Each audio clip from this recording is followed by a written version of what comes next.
he was not.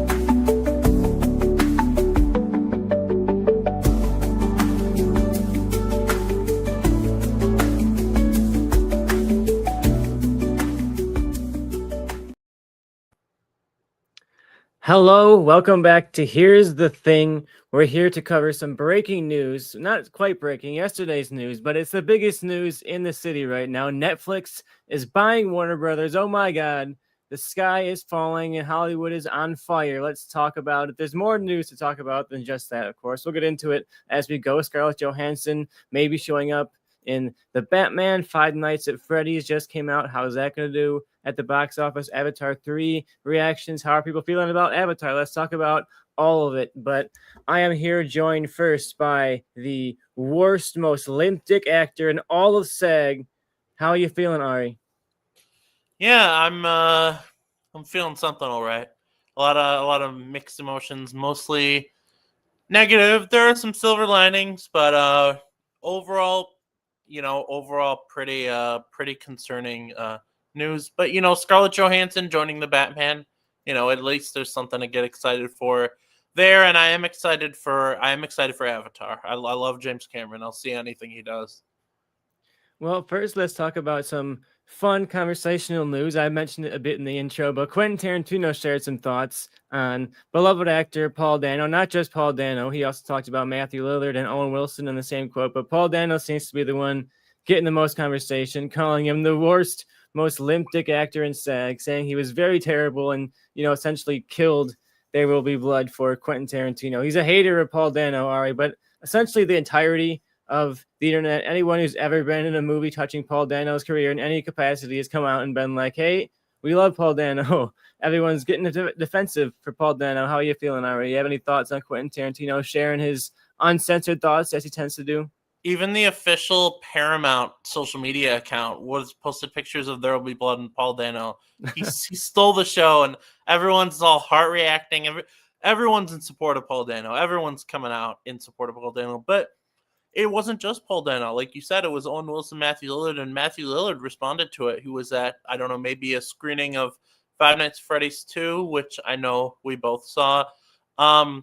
And someone asked him about it, and everyone started booing, and then he said, no, and then he explained, it is rough, it is upsetting, but, it's also humbling that someone like Quentin Tarantino mentioned me. The thing is, I'm not a superstar. I'm not a top line actor. I'm not beloved by the industry. I'm beloved by fans. But yeah, it is rough here. Owen Wilson has not responded, and Paul Dano has not. I would imagine Paul Dano is not going to respond to this at all. I mean, it is. I know you mentioned this. It is kind of nice to at least have someone in Hollywood who's just willing to talk shit. It's just bizarre to hear it because this is not like the 1970s anymore. It's very bizarre to hear that. I love Paul Dano. I think everyone likes Paul Dano. But yeah, I don't really know what to say other than, it's upsetting, but you also have to kind of respect him a little for being willing to just talk shit like that. Yeah, I kind of thought it was funny. Like, I understand Matthew Lillard was probably hurt when he heard one of his idols say that about him, right? But like you said, I love the era of Hollywood where directors can just talk shit. Godard could do an interview and say he hates David Lynch movies and stuff like that, and they're not afraid to do that. But today we get all these like really canned answers of like, oh, I respect him so much. I love his career. I'd love to work with him someday. He's, a really respected, great actor. And for a fact, there's actors you just hate, right? Like, I'm sure we can think of ourselves a Paul Dano that we have, where they're a famous, beloved actor, but we just are like, I hate that guy, And yeah. I think it's funny that Quentin Tarantino is not going to give you that canned studio head answer. He's going to tell you exactly who he hates, and he's always been like that, right? He's always been the video store clerk who's totally willing to drop that crazy opinion on you that borderline makes no sense, but you got to respect that he's got it, and he's going to defend it himself, Yeah. We got some breaking news right now. Just a couple hours, maybe an hour ago, The Boys season 4, I think, dropped this trailer, the final season of The Boys. I know you're a bigger fan than me of The Boys. What did you think about the trailer here for The Boys, the final season? It was a good trailer. You know, it's nice to see that we're gonna have that Supernatural reunion with Jensen Ackles, and I do not remember the other actor's name. It's disappointing that Jeffrey Dean Morgan was just like a delusion in his head last season, because we could have a reunion of all three of them if he was a real if he was a real character. Yeah, it was an okay trailer. I'm curious how it turns out. I know Carl Urban last week hinted that, you know, there's gonna be some pretty big deaths, like right on, like maybe in the premiere, maybe even in the opening scene, and people, you know, get ready. I would really respect them if they straight up just killed like 3 of the main characters in the first episode. I'm curious to see how they handle the whole Homelander, like in the White House storyline. I just hope this show ends on a high note.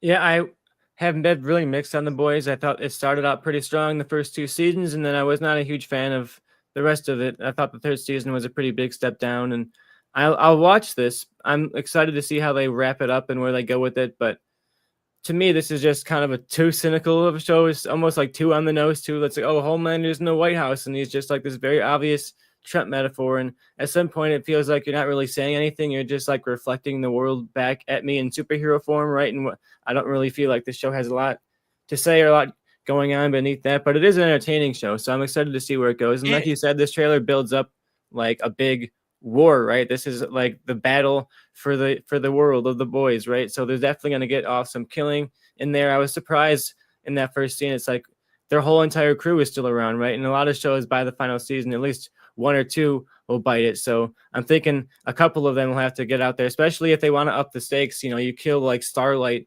or someone like that, one of the superhero characters that kind of like throws the boys off, and it's like, okay, our big weapon is gone now. What is that going to do for us?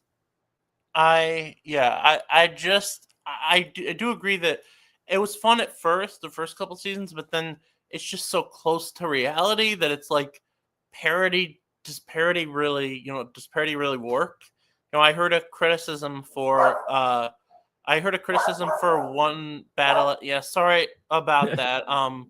I heard a Sharing your criticism. thoughts. I heard a criticism for One Battle After Another that the Nazi club doesn't really work because that's not close to reality. That is reality. So we see a lot of stuff like The Boys where it's like, can we take this seriously as satire or parody when it essentially is reality?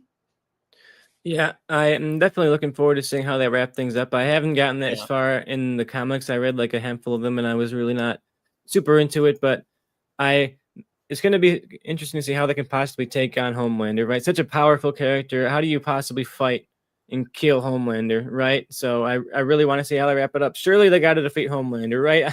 I don't know, but I would hope this is not a show where Homelander just wins and like it controls the whole world or something. That would be like a little too dark of an ending, but who knows?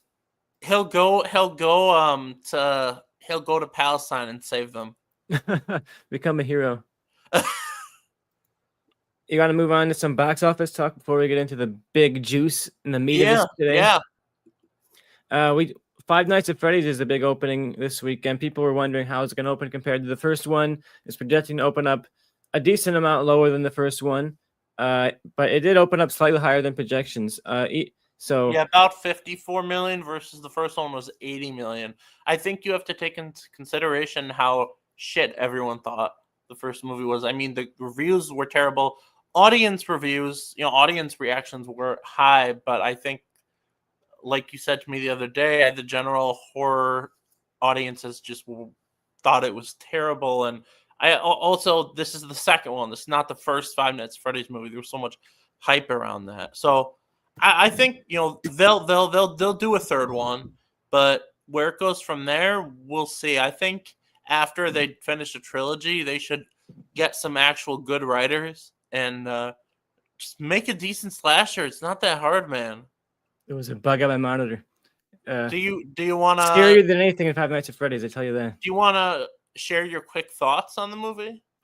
Yeah, we both saw Five Nights at Freddy's. I am probably gonna be more positive on this than you, and I think a lot of that comes down to, like you said, fan attachment. I'm not a huge fan of the Five Nights at Freddy's games, but I'm just more familiar than you are. You know, so when the characters show up, I know who they are. When they mention stuff from the lore and the memes and that kind of stuff, I know what it is because I'm just kind of like, through being a gamer and following game culture, I picked up a lot more Five Nights at Freddy's than you have, but this is pretty bad, dude. This was really, really not very good. Like, I thought I thought it was a considerable step up from the first movie, but that's really not saying much because I thought the first movie was terrible. But I thought the direction wasn't a big improvement here. I thought there was some pretty impressive sequences. The opening scene I thought was genuinely kind of scary, especially when you're looking at something like entry level horror. Essentially, it's made for like tweens and young teenagers who maybe aren't going to go see, Hereditary or Terrifier or something like that. They're going to see Five Nights at Freddy's and become hooked on horror. So I think these types of movies have that appeal. And there are some good sequences in here. I thought that there's a dream sequence of Matthew Lillard that I thought was directed really well, as some really cool shots of like hallways and doors flying open that feel reminiscent of like the oldest of horror movies that I thought was very cool.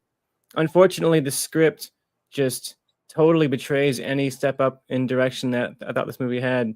The dialogue between characters is totally, completely terrible. The relationships make no sense.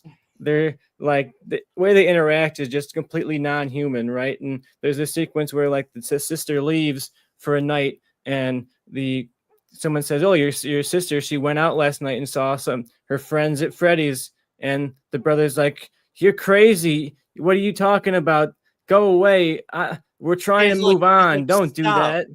Stop. We cannot be in the past. We have to move forward. And she's like, but she could be in danger. She went there. Stop. Okay. Stop it right now. This is done. And Yeah, it it's feels just, like they just have so many plot contrivances to get people to where they got to be, and the dialogue, it makes no sense. Just not natural. So yeah, I thought this was really, really terrible, and the way it ends is just so embarrassing. Nothing to spoil at all, but I walked out of this being like, if you're not a fan of Five Nights at Freddy's, this has got to be beyond unwatchable to you. I was in pain. I thought it was definitely worse than the first one. The first one was okay. It was okay, but this was just borderline unwatchable. The only good thing in the movie was Wayne Knight, Newman himself, plays the principal, and he's just such a dick. And that was the only remotely fun part For me, of there's the some movie. fun parts. Like this is going right up my alley of just like very stupid horror where there's just demon faces going "Blah, blah," and like screaming at the camera.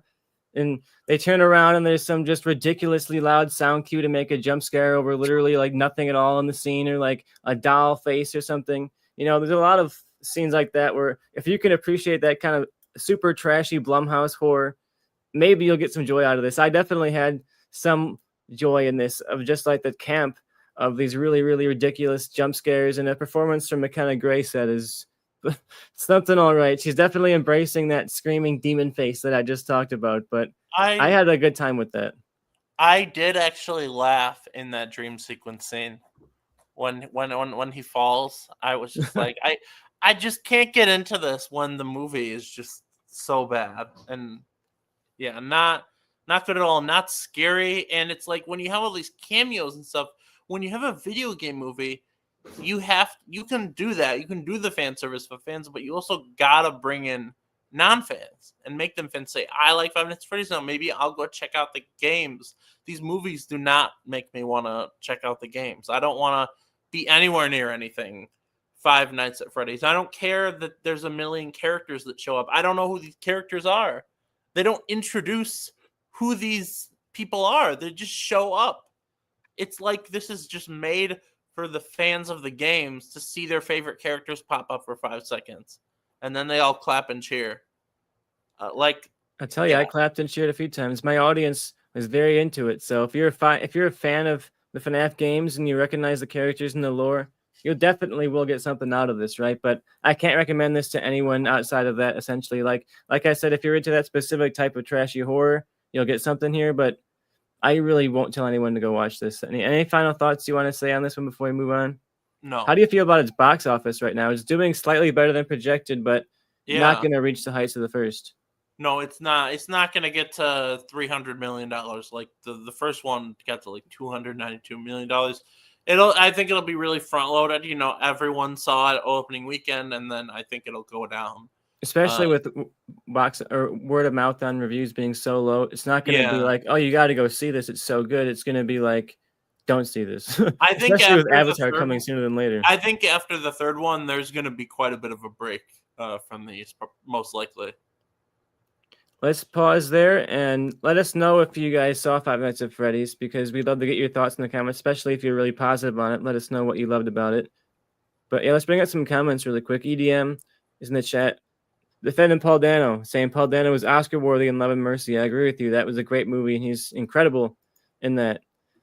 Also saying he's Oscar worthy in Love and Mercy. He was a critic. Yeah, really big fan of Paul Dano. And he brings up reality is stranger than satire. Veep wouldn't work today. Like later seasons of The Boys, it's not working now. Yeah, when you get too close to reality, you're just not satire anymore, and it's strange. It's like when something like Black Mirror comes around and they're trying to satirize our relationship with technology. What do you satirize at this point? We are in Black Mirror, right? There's almost like no premises left because you're just showing something that's happening in our world, right? But yeah, The Boys is in that camp for me. And there's also that spinoff coming for The Boys. I'm wondering how that's going to be. Surely we'll see a trailer for that sooner than later, too, right? I don't know what to. That's got to be the last spinoff, right? You think so? You think so, but the viewership for Gen V has been fantastic. People are watching. Everyone's watching. I don't hear anyone talking about it, but everyone's watching it. So I don't know. This franchise might go on for a bit. You ready to move on to the big news of the day here? The news everyone's going to be talking about for the next 2 years, if not longer. Oh boy. Yeah, let's do it. Well, the battle is finally over. One battle after another, and it has finally resulted in Netflix seemingly buying Warner Brothers. They've entered final negotiations. If these fall apart, Netflix has to pay a big old fee, so they're probably not going to want them to fall apart. But we'll see how this goes. They're going to spend a lot of money. Paramount, not happy about this. We'll talk about that in a second. But give me your initial reactions, Ari. How did you feel when this news broke? And then we'll get into the actual details of the thing. When it saw it, I was in shock because we all thought it was going to be Paramount. Seemed like it was very clear it was going to be Paramount. Trump wants it to be Paramount. And this happened. I know Ted Sarandos and David Zaslav are friends. People thought the fact that both David Zaslav and David Ellison are big Trump supporters, that that would get them together. But clearly, David Zaslav, they wanted Netflix. It sounds like Netflix kind of went behind their back and was kind of sneaky. But yeah, this is happening, and I think it's very unfortunate. It's gonna obviously theaters are not what they were, and we're leaning towards a future where theaters are not going to be what they were. But when you have Netflix buy it, they're just gonna crush that. They're gonna push us forward 10 years right now. I can't say I'm very positive on this. Obviously, there are positive aspects. Netflix likes to give their filmmakers a lot of freedom, but they also handpick their cinematographers, and Netflix has a certain look. I am kind of worried that they're going to make them do that for HBO and Warner Brothers movies. I really hope not. But yeah, I don't really know how to be optimistic about this. It's pretty scary. I know Paramount sure would have been like worse, but this is not good. Not a good feeling. Yeah, when I saw this news, I was really bummed. And yeah, it seemed like it was going to be Paramount, but until it's a few weeks ago, things started to fall apart at the Paramount side. And Paramount is the ones that opened this up. It's really interesting because usually when a studio gets bought in any industry, it's because they're on the downward spiral, right? They're at the bottom of their barrel. They're like, please bail us out because we're about to go under or something like that. And Warner Brothers had an incredible year this year, one of their better years in a really long time. Several of the biggest hits this year will be Warner Brothers hits. And so David Zaslav played his hand really, really well over this last year. We were critical of him so hard when he took over the studio. He was making all these poor decisions, running it into the ground, and he's turned that into a gigantic payday for himself. He's going to be able to keep his job along with a bunch of his other friends at the company, keeping positions as they move over to Netflix. Probably not going to help the lower end, right? If you're at the bottom of the barrel at Warner Brothers, you're probably scared for your job right now. But, at least the executives are going to be nice and cushy, I guess, right? So good for them. They're going to be getting their paychecks. So great Yeah. job, guys. I guess you made some money for the shareholders and for executives at Warner Brothers. I guess that's what studios are about now, just so blatantly about that, right? Yeah. Mm. Everyone is dooming about movie theaters, but that's not the only. That's definitely not the only concern here. Yeah, we'll talk about that because that's what's going to affect all of us on our daily lives. But a lot of people's livelihoods are going to be on the line, and they're going to be hanging on for like 2 years to these quotes saying, "Oh, we promise we're not going to lose a lot of jobs." Zaslav has said yesterday or so, like, "Oh, we think everyone's going to probably stay on." Not everyone, but the large majority of people are going to be able to come over because Netflix doesn't have a ton of people. So I think a lot of this buy for Netflix was like an infrastructure purchase too, right? They don't really have a studio to this scale of Warner Brothers, so maybe they want to keep a lot of people on. But even if they keep a lot of people on, that's still going to be hundreds, if not thousands, of jobs gone next year or the year after that, right? And Yeah, it's a bummer. remember when like the first day Disney owned Fox, they fired like 40,000 people, and it That's was like, this is only the beginning. This is only the beginning. I'm definitely very afraid because Warner Brothers is a huge company. I don't know if it's bigger than Fox, but it certainly could be. So we could see even more than that. I'm definitely scared. There's so many aspects of this to talk about. I mean, what do you want to what do we jump into next? Because there are a lot of parts to this. I want to bring up the theater aspect. That's what we really are trying to itch at, right? So that's what people are Yeah. going to be talking about a lot over the next year is what is Netflix going to do with their theatrical strategy. Netflix has been evolving their approach to theaters a lot over the last year. This was an interesting year for them in their theatrical releases, so that's probably going to factor into this as well. But Ted Sarandos has talked about movie theaters as being an outdated form of watching movies. He's talked about how people watch movies on their phones now and on the computers and background watch them, and all that is true, right? Things are evolving away from movie theaters. They've been doing that for the last 10 years almost, but this is not going to slow it down, right? Netflix has promised that they're going to follow through on their contractual obligations on Warner Brothers side to release stuff in theaters. They said, "Oh, don't worry about it. We're still going to release stuff as we do normally. Nothing's going to change right now." But they did say things are going to evolve, and we all know what that means when they say evolve. They're not going to evolve into longer releases. They're going to evolve into less releases, more streaming, and that's going to hurt theaters more. And I understand it was an inevitability at this point, but it's an inevitability because of Netflix, right? Like Netflix is the Oppenheimer of this thing. They're the Yeah. ones who brought everybody home to watch stuff on their streaming platforms and not really go out to the theater. And now they're sitting here acting like, "Oh, well, it was going to happen eventually." Well, it's going to happen eventually because of you. You created this and you normalized this. You are the ones who started this. So it's a really depressing day for movie theaters. I think there's always going to be theatrical runs. Like Netflix has released K-pop Demon Hunters and Frankenstein and Knives Out and Jay Kelly and a good amount of stuff this year, but not in huge releases. Narnia is coming next year, but I think Netflix will still have some releases. But yeah, we're definitely going to see a lot less. And Yeah. that's a big disappointment. But if you don't live by an IMAX theater, then you can't see Narnia on the big screen. You just can't. So the thing is, I understand we're moving in that direction, moving away from movie theaters, but you're just making it. You're like, we have to evolve into that, but you are making it worse by giving the shorter releases for the blockbusters, which they'll do in a few years.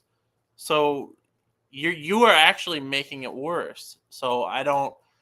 Ted Sarandos a few months ago literally said, we are not in business with movie theaters, okay?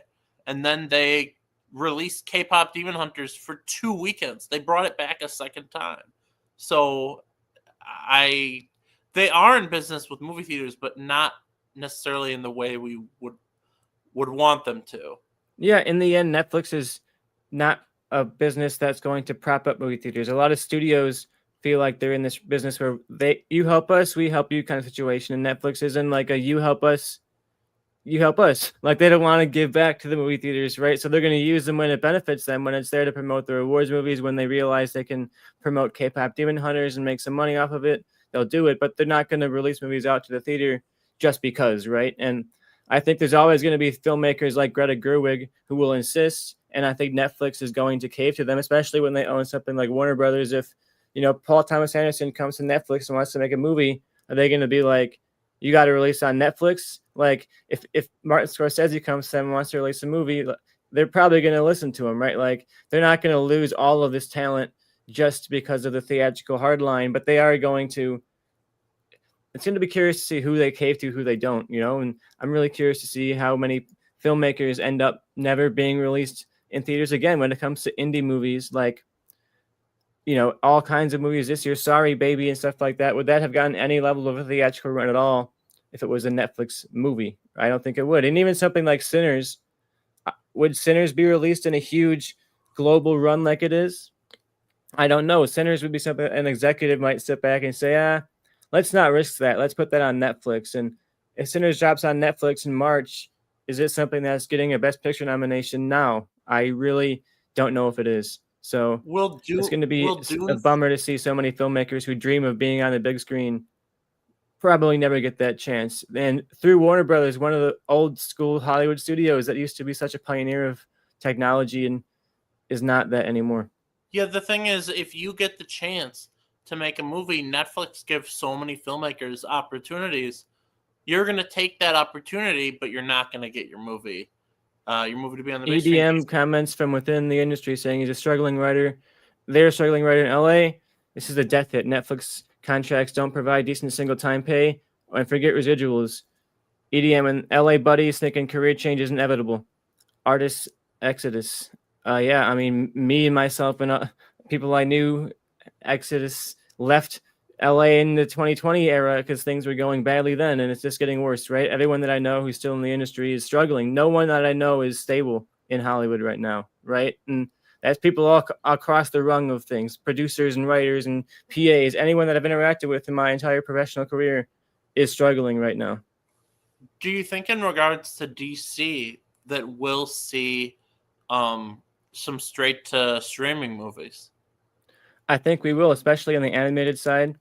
DC has had a fairly strong, they used to have a strong animated side, not quite as much as they used to, but I think Netflix could become a home for that. And that might be a good thing for this. I think there are elements of Warner Brothers that need restructuring and need focus. And Netflix is very successful at what they do. And I think in some regards, this is going to help certain areas of Warner Brothers. So I think maybe areas like the DC animated sector that really needs a path forward and needs some focus can find that at Netflix. Netflix has had a great run of animation. So stuff like Castlevania and Arcane were pioneers of the video game takeover. Maybe Netflix can help Warner Brothers on that side of things. The real question that I haven't even thought of yet is if this is probably going to deter if Christopher Nolan, apparently has a good relationship with Warner Brothers again. I feel like this is going to deter him from even considering going back to Warner Brothers ever. Yeah, I recently saw that Tom Cruise is patching things up with Paramount executives. So I wonder if he's like trying to find a studio who will keep him in a theater, right? And I expect there to be a big like the theaters are still going to be around. They're still going to want movies to be shown. So maybe we'll see other studios try and fill that gap that Warner Brothers might start leaving, right? So I wonder what that looks like. What happens to, Tom Cruise, like a year or so ago, signed a big deal with Warner Brothers, sort of people said betraying Paramount. Well, how's that going to, Tom, if anyone can convince Netflix to give something a big theatrical release, Tom Cruise, it's going to be Tom Cruise. And if Netflix is getting Top Gun 3 or whatever, like they're not going to drop that only on Netflix. They're going to look at how much money it made in theaters, and they're not crazy and stupid. Like they're moving into the theater space, whether they'll say it or not. We just talked about it. So I think there is some level of overreaction happening on that front because Netflix is going to see like Superman made a lot of money. They're not just going to all of a sudden stop putting DC movies in the theater. It might be a shorter window. It might just be 2 weeks, but you're going to be able to see the Batman Part 3 in the theater, right? And I don't think all of a sudden we're going to see a mass exodus of all movies from the theaters. That's not what they're going to be doing here. Now, I will say, I will give an example of a potential movie, Warner Brothers, if they did Edge of Tomorrow 3, because I know they want Tom Cruise to do that. If they did that, I think that's actually a movie that would maybe benefit from putting on streaming first and then putting out in theaters for like a week or two. Because that first movie did not do well, but a lot of people like that movie. Maybe if you put that on Netflix, it would do well on Netflix, and then you put that in theaters for like a week or two. I think that's a movie that would maybe actually benefit from that. Yeah, when they talk about evolving the theatrical model, I think that's what they're talking about. Sometimes it'll be in theaters for a while first. Sometimes it'll be on Netflix first. Sometimes it'll be simultaneous. They're going to not be one rule for all things. It's going to be when it benefits us, we'll do it. Maybe it'll help you guys out here and there. Something like Stranger Things where it's $20 direct to the theaters. Netflix is not really making anything on this Stranger Things run. It's essentially a big giant commercial, and everyone is sold theaters out nationwide for the commercial. So I know I'm going. I could see some animated DC movies. It's on Netflix, it's on HBO, and then like a month later, they give it like a weekend run in theaters or something. Yeah, especially if you wait and see which ones take off. Like K-Pop Demon Hunters was not planned to be released in theaters. It was released because it was such a hit, right? So if Netflix makes 5 animated DC movies a year and one of them takes off, maybe that one gets a theatrical run and the rest of them just stay on Netflix. And that movie would not have been as big of a hit if they put that in theaters. Let's talk about another angle of this for a second. The physical media side of this is a similar conversation, but I think it's interesting as well because physical media is absolutely having a falling off in certain regards, especially just like typical 4K releases. But there's also a rise, similarly, of theaters of these prestige physical medias like Criterion and that kind of thing are doing really well, and we're getting all of these high-end releases of things, but yet the typical market is falling off. Netflix and Warner Brothers have had good relationships with Criterion to an extent. Netflix doesn't really do physical media outside of Criterion, really. Sometimes it does, but I'm really nervous about the Warner Brothers archive. They have so many films and TV shows and cartoons and stuff like that that I would love to see get restorations and big releases, and Netflix doesn't seem to have interest in that kind of stuff, right? So I think if you want to get your Warner Brothers 4Ks, you should probably buy them now, because who knows if they go out of print, if Netflix will even bother, reprinting and that kind of stuff. But as an avid 4K collector, I'm real scared. I'm looking at my pile right now of DC movies, and I'm like, I got to start filling in these gaps, because who knows if I can get Wonder Woman 1984 again someday, Yeah. I don't want to be the doom and gloomer, but I think that's all going to streaming. Maybe they'll do a few here and there, and also, unfortunately, physical media is just, like you said, seem to go away. A lot of stores aren't even carrying it. So I think we'll be lucky if they do any of that. There is another angle I want to bring up. It seems like re-releases of old classic films are becoming more and more popular. Netflix, did they end that completely? I don't know if they end that completely yet, because once every month or so, some random like 2000s movies will pop up on Netflix and be like the #1 movie on Netflix for like 4 weeks straight, and it's something you've never even heard of before, something that you heard was terrible, you never watched, and all of a sudden everyone's watching like I Still Know What You Did Last Summer, and it's a big hit on Netflix. So I could see a situation where, like, if all of a sudden I Still Know What You Did Last Summer is #1 movie on Netflix and they own the rights to it, maybe they do a release that year. Whatever the big surprise hit of Netflix is, like the Suits or whatever of Netflix movies, maybe they'll do re-releases of that. But I think it's going to be a situation where the algorithm determines everything, and it's going to be whatever was a hit on one side will be a hit on the other side. It's not going to necessarily be something where the studio gets to guide the conversation. There was an era where Warner Brothers, they don't release things based on purely what the audience says they want. They'll release stuff just because that's what the filmmaker wants to make, right? And I feel like that era is slowly going away. Everything is algorithm and that kind of thing. Lord of the Rings is coming back in theaters in January for the anniversary. Is that your last shot to see those things in the theater? I don't know. I don't think so, because the deal won't go through until at least halfway through next year, and who knows when they start making those decisions. But I do think that with the re-releases, they should do maybe a weekend or a weekend, make it an event.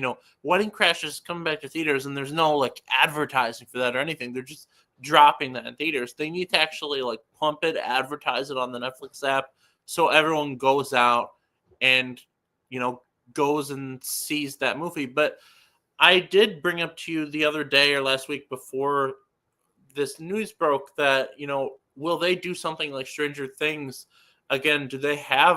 Will they have another show that's a hit of that level? I could see something like with Game of Thrones, if there's another Game of Thrones show, if they bring Game of Thrones back, maybe they put the finale of that in the theaters, take advantage of it. And that's another angle I'd like to talk about is what are they going to do with something like Game of Thrones? They tried to do that Jon Snow sequel series. That didn't happen. There's allegedly a movie in development, and George R. R. Martin says there's a sequel series in development. But what did they do with it? Did they just bring Game of Thrones back? Yeah, I absolutely think something like that. Not just Game of Thrones. What if they revive The Sopranos? What if they revive 6 Feet Under? I think anything on HBO that has some level of cultural cachet, they'll try to bring it back. Netflix is the ones who revive all kinds of shows. They're the people who began that trend of like, let's bring back Arrested Development and that kind of a thing. So I think whatever they feel is ripe for return will come back. And I don't want to talk too much about like, oh, what are they going to do with this or that? Because it almost feels like when Disney buys Fox and everyone is like, oh, I can't wait to see the X-Men be in the Avengers. It's so great. I'm so happy about it. But like, it will be cool to see if they bring back Game of Thrones. I will be a big fan of changing that ending, not changing it necessarily, but expanding upon it in a way that makes it a little bit better, right? And all is well that ends well when it comes to those kind of shows. So if there were stories for a while about Game of Thrones movies, maybe they'll do a Game of Thrones movie that brings back essentially every actor they can get to say yes and does some work to revive that ending a little bit. I really don't know what they're going to do. There's a lot of actors from that show that could really use that because they just have expansive. The only one that's genuinely had a good career of the main actors, not counting Pedro Pascal, is Peter Dinklage. And even Peter Dinklage is not like starring in movies, No, he's in big movies, but he's not the face at all. I want to talk a little bit about if this thing will even go through, because Trump and all kinds of Republicans were talking about how they love Paramount. They really wanted it to go to Paramount, and there's been an enormous outcry against this, not just from audiences and fans like us, but from people within the government saying this is going to be a monopoly, or even Republican senators are standing up and saying, look, this will be like a 30% plus monopoly of the streaming market. We cannot let this thing go through. A lot of producers from Hollywood are reaching out saying we can't let this happen. And I do wonder if this battle will be long, and it surely will be a big, long process. I know Paramount is planning on potentially doing a hostile bid saying, look, we're offering you more cash. So why would you not go with us? You have a fiduciary duty to go with what's best for the shareholders, not what gets you the best job that you want or something like that. And that's probably going to be a big fight. I ultimately think this thing is going to go through, but what do you think, Ari? Who ultimately makes the decision of approving it? It'll have to be signed off by Trump in Congress. So if Trump does not approve this, then it can't happen, right? I believe so. Maybe, yeah, it'll be interesting. And if that happens, do you think Paramount gets it then? Well, I don't know. It depends on who goes for it. Like if this deal doesn't get approved, there's then a whole nother process of who comes in and buys it, right? And there's also an election coming up sooner than later, so we could see things shift there as well. But I think Warner Brothers may end up selling partially to other people. Like I think Netflix will buy a lot of Warner Brothers, but I could see some piecemeal elements of like their gaming studio being sold out to somebody else. I don't really know if Netflix has a lot of interest in owning like NetherRealm and that kind of a thing. So I wonder if they'll sell that off. There's DC Comics, who Netflix is going to own a comic book company. I wonder if they have any interest in doing that. They may end up selling those kind of assets to make this a bit smaller of a purchase. But yeah, what if Netflix sells DC or Warner Brothers decides to sell DC to someone else. Yeah, I don't know about that. I think this is a purchase of DC, right? This is Netflix buying IP the same way that Disney bought Fox, not really for Fox, the studios and that kind of stuff, but for the properties that they owned. I think this is Netflix doing a bit of both. They want the properties, but like Zaslav said, Netflix doesn't have the infrastructure Warner Brothers has, so I think they also bought this for the infrastructure of the studio. But yeah, they're not gonna. DC is what they bought, right? That's why they wanted Warner Brothers. They wanted DC and a handful of other properties. Netflix mentioned the home of all these franchises, including The Big Bang Theory and Casablanca. Great franchise, Casablanca. The Big Bang Theory and Casablanca. Did they actually say that? That's what they said. They did not actually say those words. There's no way. Those were the two. There were more than that, but that was two of like the five that they mentioned. You gotta pull specifically those words up. There's no the big franchise, iconic beloved franchises like The Big Bang Theory and Casablanca. This whole thing is just insane, man. Netflix, the DVD rental service is gonna own Warner Brothers. I really can't believe it.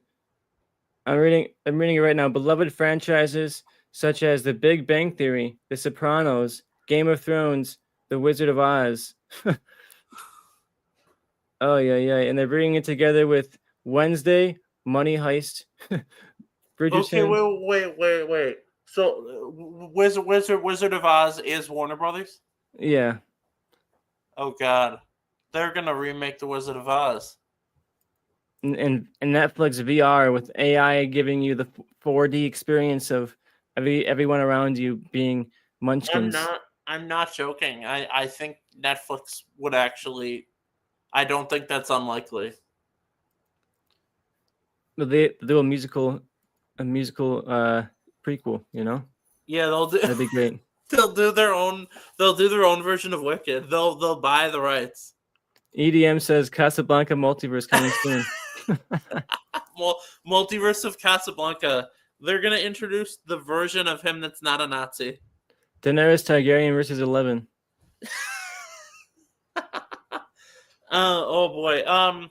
Yeah, I can't wait to see the Casablanca sequel where they do the edit at the end where a portal opens and the guy from Squid Game walks through and says it's time to join the Squid Game. and then Vecnar shows up. Vecnar says, "I'm gonna haunt you." I'm gonna haunt you. You hear the bell tolling. You hear the bell tolling, and then Tim Robinson shows up. We're all trying to figure out who did this. And then Jon Snow shows up too, and then Rick Grimes shows up. It's like, where's Carl? God, we're giving him too many ideas now. We got to move along from there. We gotta do. Is that it for this? I want to talk for a second about a couple of positives that might come from this. I think the streaming universe has become very bloated. There's way too many streaming platforms, and this is going to kill that significantly, right? We're going to get back to a point probably where Netflix has all kinds of stuff on there. You don't have to go to 15 different platforms to figure out where DC's movies are this month, and all of a sudden Aquaman is off of Warner Brothers and it's on Netflix and then it's on Hulu and then it's on Paramount. Ideally, I would love to see a situation where Netflix has all of the Warner Brothers archive, right? All of their old movies, all their old TV shows, all in one spot, like HBO Max was in its heyday. When it premiered, you were able to pull up HBO Max and you had decades of film history across the world, but you also had all of Warner Brothers archive. Every DC animated movie of all history was on there, and it was awesome to go through and watch all those shows and all those movies and have them all be in order. And then slowly but surely, they get cut off. Warner Brothers sells off this one to IMDb and sells off this one to Paramount Plus and sells off this one to Prime, and all of a sudden, you only have like 5 of the animated movies in there, and the whole point is defeated of there being a Warner Brothers streaming platform that doesn't even have Warner Brothers' movies on there. And I would love to get back to a point where if you want to watch something from Warner Brothers, it's on Netflix, right? And in the end, if Netflix swallows up HBO Max and puts everything as on HBO on the Netflix, it doesn't really matter, right? Like, it doesn't make a difference in my life what app I'm clicking on to watch what I want to watch, as long as it's there, right? And as if we're still getting Game of Thrones, if we're still getting House of the Dragon, and it's on Netflix, does it really? Who cares what app I'm watching it on? If it's still good, if it's still there, I don't care, and most people don't care. As long as it's there, they're gonna watch it, and it'll be sad to see HBO be just like a little button on the Netflix app if that's what it comes to. But in the end, that's just a tiny little change to my everyday life, At and least HBO will still be there. it'll still be there. All these shows will be there. All these movies are going to be there. And if that's not the case, if they still do this piecemeal thing where half of Warner Brothers archive is somewhere else, then I'll be pretty upset. But that's the one the gold mining of this thing for me is, hey, look, we may finally get back to this point where you pull up Netflix and it has everything you could possibly imagine, right? Like those first golden years of Netflix, where Netflix was the only one out there, and you could pull it up and you could watch like everything you could think of on Netflix streaming because no one cared about streaming rights. I hope we can get back to that point where Netflix has it all, right? And it's a bummer to have it be a monopoly, but at least it's convenient for me to have everything in one spot. I think that ultimately HBO will not have its own app. It'll be like Disney Plus, with Hulu, where Hulu's its own section of the app. You'll open Netflix and then you open HBO, which sure, this is not good, but it's better than them just erasing HBO forever, right? Yeah, and I hope there's so many classic shows and things on there that would be a really shame to be gone forever, right? So Yeah. I hope But that stuff sticks around. I do think one positive thing is, when you watch something like Sentimental Value or Hamnet and you can't see it in those first 2 weeks in theaters and then they're gone from your local theater, then that would be on Netflix, on HBO, like right away after those first 2 weeks or whatever. So that is a positive. Instead of having to rent it for $20, you can just open Netflix. Yeah, I think accessibility is good. As much as I love movie theaters and I want to support movie theaters, I think getting movies out to people is a good thing. And it's a truth that people do love theaters, but that's a niche. It's becoming more and more of a small interest. And disabled folks who want to see a movie, but they have to wait 3 months. And if you're a family with 4 kids, should you be dropping like $150 to go see Zootopia? I understand what movie theaters, the sanctity of the movie theater or whatever, but not everyone feels that way, right? And I feel like film should be accessible to pretty much anyone who wants to watch it in any capacity that they want to watch it, right? And I can sit here and say, oh, but it's not the right way. But the right way to watch movie is how you want to watch. Yeah, it's movie, however right? you want to. There is no right way. You can watch however you want. If you want to watch Lawrence of Arabia on your phone, Mr. Sarando's kid, I don't agree with that. I think that's absolutely insane. But you can make that decision, and that is okay. But yeah, overall, it's not necessarily exciting news, but it is better than Paramount. Yeah, let us know what you think in the comments of the dire straits Hollywood finds itself in today. Do you think this is doom and gloom for all around? Do you think things are as dire as they seem in the last 48 hours, or do you see some golden sunshine in our future that we're not seeing here? But It's a real sad day for Warner Brothers. I'm going to enjoy the last year and a half of one of these all-time great studios being out there in some form or another, and who knows what'll happen after that. It's a sad day. I'm really honestly kind of feeling sad right now at the end of the studio's lifetime. It's kind of ironic that there was a story a week ago about Zach Cregger as a sci-fi movie on Netflix, but it's stalled now because they won't give him the theatrical run he wants, and it's kind of ironic because he just did a movie for Warner Brothers. EDM brings up something really interesting that I actually do want to talk about here, which is any chance of a Netflix backlash impacting Oscar nominations. Ballots are about to go out. Think Netflix massively underperforms nomination morning. Oh. I think you got to think about Netflix, and you also got to think about Warner Brothers. You got to think about stuff at the bottom of Warner Brothers, their lineup, and stuff like Jay Kelly and Train Dreams that are kind of on the outskirts. What are people going to – is there a message to say in regards to that? I did not think about that at all. That's a really interesting thing to bring up. Yeah, maybe we could see people straight up trying to boycott Netflix and voting against anything Netflix. It would be sad if people boycotted a rare, mostly black film like Sinners that was so culturally impactful. It'd be sad to see that happen. But yeah, that is interesting. What do you think? Yeah, I think it's going to be. Netflix has really struggled already to win Best Picture. They've always Yeah. been kind of right on the outside looking in, and it feels like they're going to end up in the same spot here with stuff like Sinners. Oh, it's not a Netflix movie. It seems like it's going to be sitting on the outside looking in. Frankenstein, Jay Kelly. Those are the Netflix contenders this year. I don't think they're winning contenders, right? I think if Netflix actually had like a winning contender, I'd be nervous for that contender, but in a year where Netflix is already kind of weak, I don't know if this is going to affect them too much. But something like Jay Kelly, I think, could struggle. And I wonder something like Train Dreams, where it's like we want to support Netflix making movies like this. We want to see Netflix, what's going to be the biggest studio in Hollywood before you know it. We want to see them supporting Train Dreams. So let's nominate Train Dreams. And something like Frankenstein as well, that got a theatrical run. Is that going to help that movie? I am really curious. It's a consideration I didn't really make about their Oscar chances, but I do think that's going to be something to consider. People are going to be talking about this throughout the next handful of months. And yeah, ballots are going out right now, so people are going to have it on their minds. I wonder what they're going to push. See, Netflix has really wanted that top prize at the Oscars for so long, and they came really, really close with Roma. They came so close with Emilia Perez. If Netflix continues to give filmmakers, young filmmakers, well-known filmmakers, great opportunities and give them a lot of money and freedom, maybe their shot at Best Picture in the future actually goes up. And hey, you want to hear a message about theatrical runs? The movies that Netflix kind of gave half-ass pushes to are not really going to win anything. And the movies that are going to probably be winning Best Picture are the ones that got these massive, large-scale theatrical runs.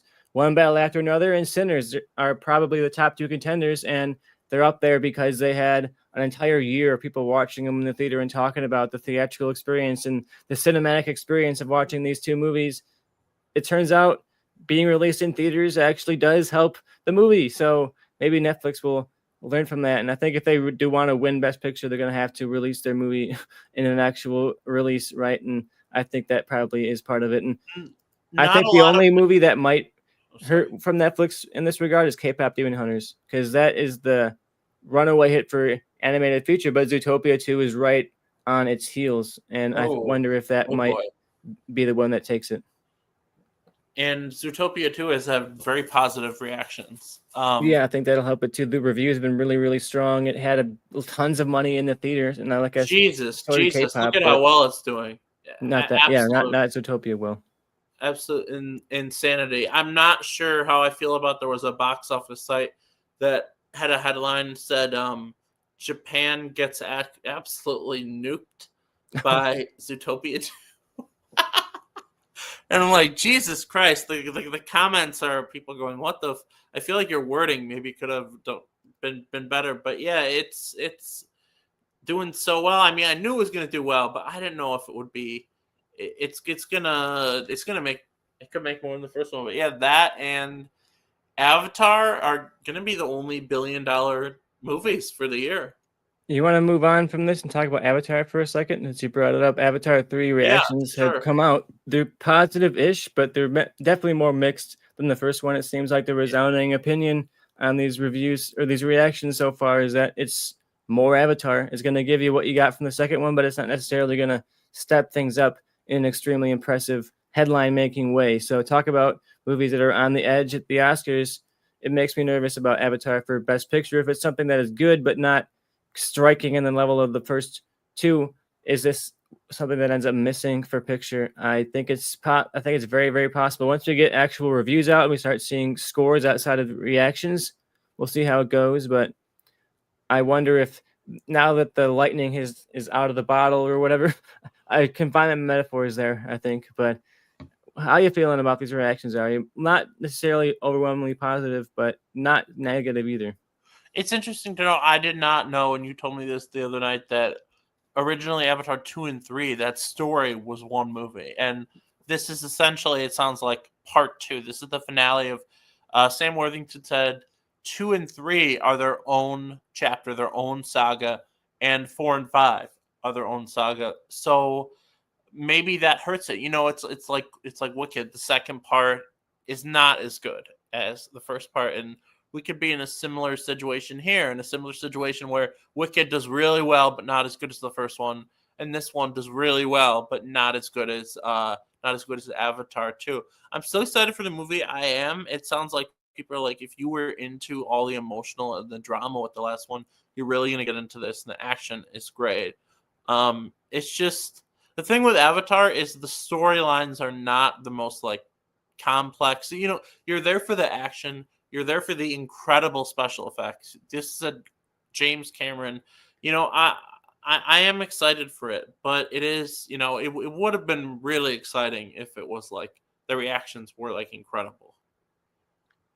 Yeah, I'm looking forward to it for sure. I loved that last one, and I feel like Yeah, if I was blown away by the last one and put it in like my top 10 movies I've ever watched in my life, I'm probably gonna like this one. I would be pretty shocked if I go from loving the first two yeah, to hating the third one, right? So at least that yeah. comfort is there. So And we I'll sh- we probably should enjoy that. we should talk about people and critics who it seems like want to hate these movies. They're like, you told me you saw someone say, "I swear to God, if there are blue people fighting in this one, I'm gonna give it a 0 out of 5." Like, what do you expect? Like, do you think they're just gonna change? It's gonna be like Spotlight. It's gonna be like a political, like what are you going here for? If you don't like that it's about blue aliens, then I don't think you're gonna like it. Yeah, there seems to be a backlash on these like extreme level populist movies like Avatar and to an extent Wicked and Barbie, like movies that do so well in the mainstream conversation and the populace that like there's this backlash from critics who are like, oh, it's actually terrible and you should hate it because it's not real movies, it's not a real cinema experience. And Yeah, I think there are definitely some critics who will never admit it to their faces. They probably lie to themselves about it, but they do make up their minds on stuff before they go into a movie, right? They go into something like Avatar saying, "Oh, I'm not going to like this." And they go into something like Sentimental Value saying, "I'm going to love this," because the consensus tells them that you've got to love Hamnet, you've got to love Sentimental Value, you've got to love One Battle After Another. Otherwise, you're not a real critic, and you got to speak out against Avatar. Otherwise, you're not a real critic. And it yeah, feels like there's this myth of consensus among critics where they have to be on one side or the other side of like this moralistic take on reviews. yeah. And there are people on the other end who are like Hamnet, Sentimental Value, J. Kelly, Roma. These are very pretentious. These are very pretentious, artsy movies, and people need to understand that it's okay to love the pretentious, artsy indie films, but it's also okay to love popcorn movies. And it's also okay. People are allowed to think a Marvel movie is awards worthy. People are allowed to think a popcorn movie is legitimately phenomenal. You don't own and get to decide how other people feel. You can call them insane. Someone is allowed to say a Marvel movie is incredible. Yeah, and people are going to see Avatar 3 and it's going to make a ton of money and people are going to act Yeah. like that's bad. Yet there's a theaters making billion-dollar movies that is going to be Yeah, a I don't great thing. Like yeah, if we I don't end think this year with a huge hit, especially with this Netflix news and all these kind of things, that's going to be a huge win. If we can end this year with Avatar 3 making $1 billion plus at the box office, how is that not a win? and I'm not happy that Disney's making a lot of money the day. Theaters getting the help they need is I'm gonna be happy about that. Yeah, and if Disney keeps making movies like this, where they allow a filmmaker to do literally whatever they want with an infinite blank check, like I want to support that, right? Those are the types of movies that I want to get made. Big blank check, audacious pieces that let artists just make unchecked art.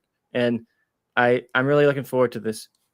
If Doomsday and Secret Wars were to suck and Marvel was done, James Cameron would kind of own Disney in a way. Yeah, he'd be the one that built that studio.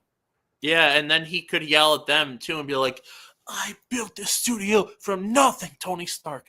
Fuck all you pieces of shit. This is my something." But yeah, should we give a quick review reaction to the first season of The Chair Company? Yeah, the Chair Company just wrapped up last week, I believe. We talked about the first episode or two when it premiered, and we both watched the entirety of the show for the first season. It got renewed as well, so they're somehow going to make a second season out of this thing. What did you think about the first season of this? I thought this was I thought this was absolutely fantastic. Not like anything of I mean you cannot this and Pluribus, you cannot tell me that there is a show like the Chair Company. Sure, people like it's Lynchian, it's like Twin Peaks or whatever, but no, it's its own thing. I mean, there are scenes where I was legitimately like, what is even happening? What am I watching? I think this is the show out of any show I've seen that was the closest to my actual sense of humor. Like just like what the fuck did you just say? Like what is this? And Tim Robinson, I was not very familiar with him. I'd basically just seen Friendship. And I think it works because he plays this guy, this normal guy, and it is a really funny show, but the dramatics works really well too. I think Sophia Lillis actually plays the daughter. She was in the It movies, and I'm a big fan of her, and you buy into their relationship. Like it actually works. And Lake Bell as the wife was very good too. But I also really like the actor who played the boss. I don't know his name. He kind of looks like Dave Bautista. I really liked his performance, especially in the finale. You know, you actually, you actually kind of feel bad for this kind of guy. Like this is his friend. He just sees him as his friend, not his employee. And the actor who plays Mike, oh my God, talk about shocker. You didn't know this guy exists. This guy is so good. He's so funny. And the dramatic moments where they go to the party and he legitimately just wants a human connection. I almost teared up, man. And one ending, the ending where he's watching something on TV, that has to be the most insane shot. Like, oh my God, HBO is back. Like, oh my God. But what did you think about it? And do you think that cliffhanger ending works? Like, what do you even make of that? Yeah, I love this thing, and I love the tonal whiplash of it. You never really know how to feel from scene to scene, what's serious and what's a joke and what's dramatic and what isn't. And Tim Robinson is an interesting casting choice for this because in I Think You Should Leave, he's typically the crazy one in the room, right? He's the guy in the hot dog costume surrounded Yeah. by normal people, right? And this is an inversion of that. He is still pretty odd of a guy, right? He's still pretty weird in a lot of his scenes, but when it comes to characters like Mike, Tim Robinson becomes the straight man of this comedy show, right? Everybody around him is increasingly bizarre, and he's just this normal dweeby guy who wants to get answers to this conspiracy. The actor who plays his sidekick Mike is named Joseph Tedesco. I've never seen him in anything like I've seen him. I've seen movies he's in. He was in The Post. He was in The Sopranos, but I don't really recognize him in any of those roles.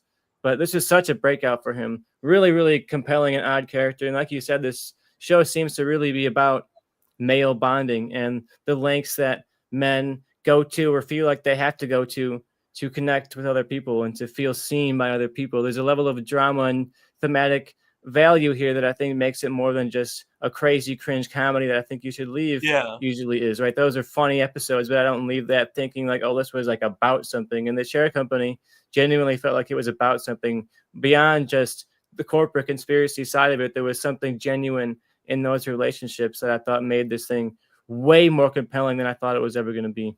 If you don't have the wife, if you don't have the daughter, it's still a good, funny show, but it's not as good as it is. You don't have that heart. Like the ending of the second last episode is a serious, just emotional moment. I almost teared up watching that. It actually works, and that's what it does so well. Is that's how it's similar to Lynch. Is it'll be so serious, and then it'll be funny, and that's I forgot to say that in my reaction. What you said about how the great thing is you don't know what's supposed to be funny and what's supposed to be serious. Like, and I feel like that's the intention is sort of you make up your own mind. What were you supposed to laugh at that? Were you not? Like there's moments where I laughed and I'm like, that's not funny. Why am I why am I laughing at that? But yeah, that the actor who plays Mike is just so good. And he's a guy who has been a criminal for so long and he finds something actually, good to do and he's proud of that and actually cares about that episode that ends with them just texting and he's like, good night, bro. And it's nice to see a show about male bonding because I don't think we don't have enough films and shows legitimately about male friendships. You have bad boys, and they exist, but I don't think we have enough. There's this urge to just have men fighting and whatever, but I don't think there's enough. There's nearly enough of that. Yeah, I can't wait to see what happens with season 2. I hope they can bring back that whole cast and resolve that crazy cliffhanger in a way that only Tim Robinson can do. Maybe with the buyout, the actor who plays Mike will become a streaming star. You'll see him on all over Netflix every day. Yeah, he seems like a guy that would have a great like character actor kind of run, being a TV show not as a lead, but as a supporting character who pops up in all kinds of stuff. He I could work really in The hope White that Lotus. he'd be a fun White Lotus character. What if Tim Robinson was in The White Lotus? Like, how would that work? That might be too much. Tim Robinson is someone you have to give like a really small spice of. You got to have the right dish for some Tim Robinson Yeah, spice in there. that's a good point. I like that. How he's the normal guy and everyone around him is, absolutely insane. Like that episode where they're running around in the building and the guy, he's like, "Don't, your shirt's gonna go in the cheese soup." He's like, "What do you care about my shirt in the cheese soup?" And then he dunks it in the soup and he says, "Exactly what you didn't want to happen is happening in the scene where he has to cheat on his wife." What the what? It just absolutely phenomenal. Do you want to give a quick review of Pluribus so far, the new Vince Gilligan series? Yeah, I've been really liking Pluribus. It's such an incredible slow burn. That first episode is lightning fast, and then the rest of the show is really taking its time. And I can understand some frustrations with the pace of it, but I've been really appreciating how slow this thing is, how methodical it is. Vince Gilligan loves to paint slowly, right? And this is the maximum of that slow paint. I'm starting to, now that we're like halfway through, or maybe even more so of this season, I'm starting to hit that point where I'm itching a little. I'm like, okay, can we like Yeah. move forward a little bit more than we're doing? But Yeah. I'm really liking this character. I'm loving her performance and just the premise of this body snatcher takeover of the world. Like if you don't know the premise of Pluribus, you're following one of the very few people who is immune to a body snatcher virus that has taken over the entirety of the world. Every human on Earth is now part of this hive mind, and you're following Carol, some woman who inexplicably is not compromised to this virus. She can't be part of this hive mind, and the entire hive mind is trying to figure out why, and she's trying to figure out how she can stop them. And it's playing out very, very slowly across these episodes, but it's following mostly her as she occasionally interacts with other people who are also immune. There's, I think, 12 people in total who are immune to this virus, and she's trying to work together with them to see if they can stop this. But some of them are like, hey, we kind of like the way things are. Maybe we don't want to fight this alien race. So there's a lot of moral complexities there, a lot of conversations about collectivism versus individualism, and when you get to the point where your personality becomes part of a big hive bubble, is there any personality left? Or are you just, a shell of a person walking around with memories of somebody else? A lot of great questions without a lot of answers so far. But yeah, how are you feeling, Ari, about the show? Yeah, I'm really liking it. I'm not sure if I'm fully in love with it, but I am enjoying what I'm watching. I think the best part of the show is her performance. Fully buy into it. And it's a protagonist, not necessarily the most likable protagonist, what a lot of people are saying, but I honestly don't know if I do dislike the character. I like following someone who's just so just she just hates everything. She hates her life. She's so wealthy. She has all these fans and she just hates, I think what she really hates is herself.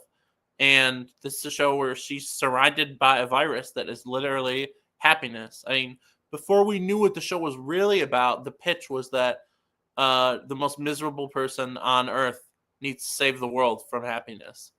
And you can take whatever you want away from that. I think one interesting thing Vince Gilligan has said in all these interviews is with Breaking Bad, he was like, this is the story, this is Walt, this is how you're supposed to interpret it. But he said, I think I made a mistake there. I want the fans, I want the audience to be able to say, what is your interpretation of it? Is it about AI? Is it about hive mind? Is it about how we all just go with the crowd? What you can decide what it is about. There's so much going on here. I really like the guy. I'm not sure what his exact ethnicity is, but the guy who's really horny, who's always wearing those suits. I'm really enjoying the camp of that. The new episode where it's like the James Bond casino scene. That was great. That was hilarious, and I won't spoil who, but this new episode has top 10, maybe top 5 greatest cameos I've ever seen in my entire life. It's so out of left field, and I'm a fan. The slow pacing might be one of my favorite aspects of the show. I'm fine with it taking its time. We know this is going to have a few seasons, so I'm okay with that. I'm okay with that slow burn.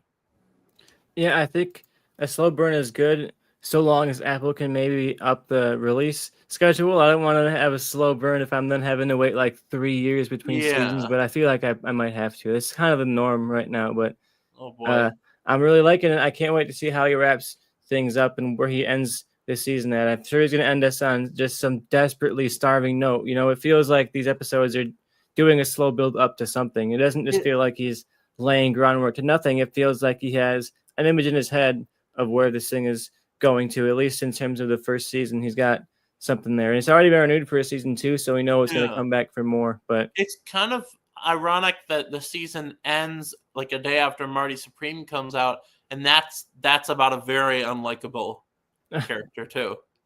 yeah, we'll see if by the end of this season, if Carol is come around. She's already seemed to have a bit of an arc where she's softening a little bit, opening up to some people, becoming a bit Yeah. more open to herself, right? So I can't wait to see how that plays out. And I've been loving Carol. Yeah, people are being too hard on Carol. People are like, why won't she just do what the aliens tell her to do? Why won't she just listen to the invasive species? What the Oh hell? God.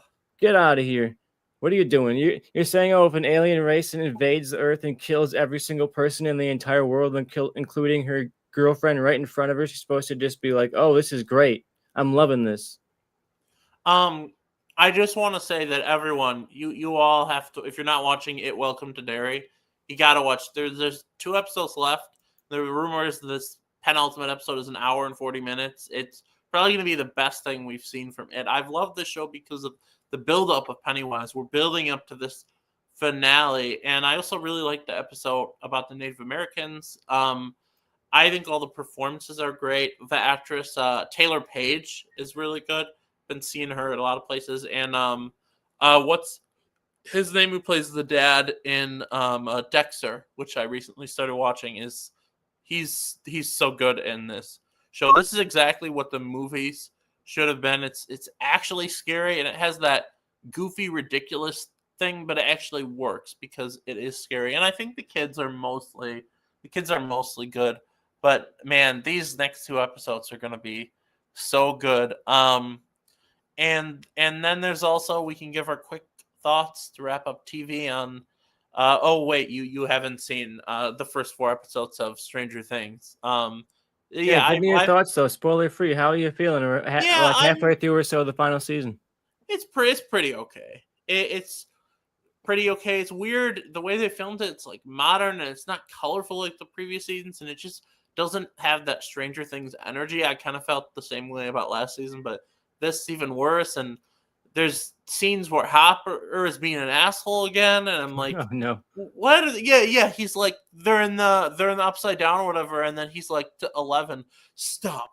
You need to go back. You need to listen to me, okay? Do you understand me, 11? Do you understand what I'm saying? And it's like, Jesus Christ, why are we doing this again? And I won't spoil what they do, but there is one decision that just, I'm like, I thought we were going here, and now we're going backwards. It's like, what are we doing? I'm excited for it to come back. Excited how they finish it out. It'll be fun to see finale in theaters. Are you gonna go see the finale in theaters? Yeah, me and my girlfriend got tickets for the finale. We're working our way through a rewatch right now. We're in the very early runnings of season 4 still, but we'll make it in time. We got a How are you? little under a month to get through. How are you feeling on your rewatch? What do you think about the series? Watching it again? I'm liking it for the most part more than I did the first time. I remember being over the moon in love with the first season when it aired, and then kind of falling off after that. But on this rewatch, I found the first season to be okay, kind of derivative. And I think that a lot of that comes from the fact that I had seen a lot less TV than I had then, right? Like when certain things came out the first time, I was kind of, young and inexperienced in terms of prestige TV and all the things that Stranger Things was building from, like Twin Peaks and that kind of a thing. So to me, when I watched the first season the first time through, I was blown away by how new and exciting it all was and how I'd never seen anything like it before. And this time I found myself more so impressed by season 2 and 3. Honestly, I'm really, really liking it more than I had the middle half of the show so far. So I'm curious to get to this final season and see if I feel more positively than you do. But I can't wait to see it in theaters. It's going to be a great event, man. It's gonna be It's so sold much out fun. like all over the place. They added a bunch of more screens because it was selling so well. My It, theater is pretty full, so I'm excited to see it in a packed crowd like that. it's playing in the second biggest auditorium at my AMC, which is at least 200 seats, and it's essentially sold out right now. So this is gonna be a blast. But yeah, I loved season 2 on rewatch. I don't remember really how I felt overall, but I loved it. Those last 2 episodes are that second last episode especially is probably the best episode of the series. And season 3 is a lot of fun. I don't think the Hopper stuff is as exciting, but I don't think it's bad. But all the stuff in the mall is just fantastic. It's such a blast. And that actor played Dustin. His chemistry with Joe Keery is just awesome. You can't tell me that's not the best aspect of the entire series. It has to be. Their relationship is such a great discovery, right? And It characters who pretty easily much is. didn't interact in the first season very much, and that they found that in those sequel seasons. So Do I'm you really think happy they about should that. have made Steve more of an asshole in season 1? I think he's pretty much an asshole in season 1. He's doing a lot of unlikable stuff, but I think Yeah. he's an asshole in the way that a lot of people are in high school. Like he's not like totally evil. He's just kind of a douche, right? He does stuff that you hate to see somebody do, but he does stuff that I've seen people do. People have in my life bullied me or bullied my friends, and those are the types of things that they would do. And I think he's an asshole in the same way that like Bobby Briggs is an asshole in Twin Peaks, where he's an asshole, but you can see underneath he's just kind of like a punk kid, who wants to be liked by people, and he's doing it Joe in the worst possible way. Joe Keery should play Bobby in the Twin Peaks remake. That'd Uh, be a good fit. we know that you were a Steve in high school. You had that wavy hair, and Oh you had yeah, all you the know me. girls. You had all the guys over you. They were all the Catholic guys and all Oh the yeah, Catholic girls were all over you. You couldn't decide like a girl guy, both. Yeah, yeah. I was why living the not Steve both? Harrington life. Yeah, why Let me not tell both? you. And then what's his name? The Australian guy, Max's brother. Oh, Billy. Yeah, Billy. Billy. Your brother was Billy, so you both fought over who's the bigger bully. But yeah, I'm enjoying myself. Season 3 is great. I'm not sure I'm gonna feel about season 4 rewatch, but it'll be fun. Is there any other stories to touch? Oh yeah, we got to touch on DC story. Yeah, let's talk about that last. Let's make this our last story here for the Yeah, conversation. But Scarlett Johansson, crazy headline to be honest. Like this got buried by the Netflix news, but what a weird story. Scarlett Johansson in talks to join the Batman Part 2. That feels like fake, but then all of a sudden it's not fake. Like it doesn't mean it's gonna happen, but this sounds like it's gonna happen. And yeah. Jeff Snyder from the Hot Mic reported that this role was initially offered to Emma Stone, who then turned it down, probably due to pay. What it sounds like, Yeah, but she wanted 20 million. who is this character going to be? And are you excited to see ScarJo show up in another franchise? She was so Oscar worthy in Jurassic World. Is she going to be as awards worthy in the Batman Part Yeah. 2? I think for the role, don't think about Scarlett Johansson. Think about they wanted Emma Stone first. So think about a character you could see Emma Stone playing. Do you really see Emma Stone as Poison Ivy? I don't see that. I think the theory that someone wrote in on the hot mic and said there's 2015 there was a Batman animated film where he was dating a rich socialite and she turned out to be a member, maybe even the leader of the Court of Owls. So I honestly think that's maybe the most likely theory because I could see Emma Stone in that role. So I think maybe that's the most likely theory. I know a lot of people have brought up the Batman Mask of the Phantasm theory. I think one of those two is the most likely. I don't. You see Emma Stone as Poison Ivy? I think potentially, but I don't see Poison Ivy in the Batman universe necessarily. Yeah, And people that bring up, yeah, you mentioned Andrea Beaumont from Phantasm, and They've also been talking about Julie Madison, who was Batman's first girlfriend in the comics. They've ended up retconning into being a Court of Owls kind of situation. I think my prediction is she's going to be kind of a hybrid of both those characters. She's going to be some love interest from Bruce Wayne's past who comes back to haunt him in some kind of ghost of your past kind of way. And I think that the Emma Stone casting works there. You can see her being kind of like this spunky woman who would interest Bruce Wayne and have her own, strong personality and be the one who can figure out Bruce Wayne's secret identity and that kind of stuff. But Matt Reeves said it's a character we haven't really seen in live action before. And when I hear that, I think we've seen it in something else. We've seen it in animation, we've seen it in TV, but we haven't really seen it in a movie. So I go to Phantasm, one of the most iconic Batman movies of all time, but it was animated. And I think we're going to see a version of that character in this. It might not literally be Phantasm, but it'll be something along the same lines of that. But man, what a wild switch going from two-time Oscar winner Emma Stone to Scarlett Johansson. That is just it's interesting that now Scarlett Johansson at the current moment will be in 3 franchises.